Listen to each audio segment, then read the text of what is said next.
இட்டுக்கிட்டு போ இப்படின்னு பார்ப்பதற்கு பாமரன் போல் இருப்பான் ஏழை வந்தால் விஸ்வரூபம் எடுப்பான் தம்மா சுட்டு இருக்கு என்ன சொல்றாங்க முகம் கிழிப்பான்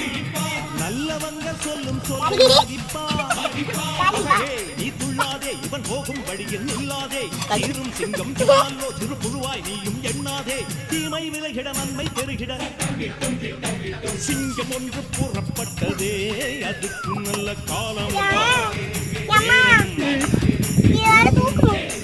தூக்கவுல இந்த பச்சை இருக்கும் பாரு நாலு காலம் இருக்கு டைனோசர் மாதிரி இருக்குல்ல உள்ள கூட்டம் உண்டு சாவிர போறாமா உன்னோடு ரத்தம் சிந்த உண்மை உள்ள கூட்டம் உண்டு ரெண்டில் ஒன்று பார்க்கும் வரைக்கும் ஏண்டா அவ எத சொல்லு நீ எத சொல்லு பைதல் சொல்லியாடா ரக்கம் ரெண்டு கொண்டு போய் விட்டுட்டேன்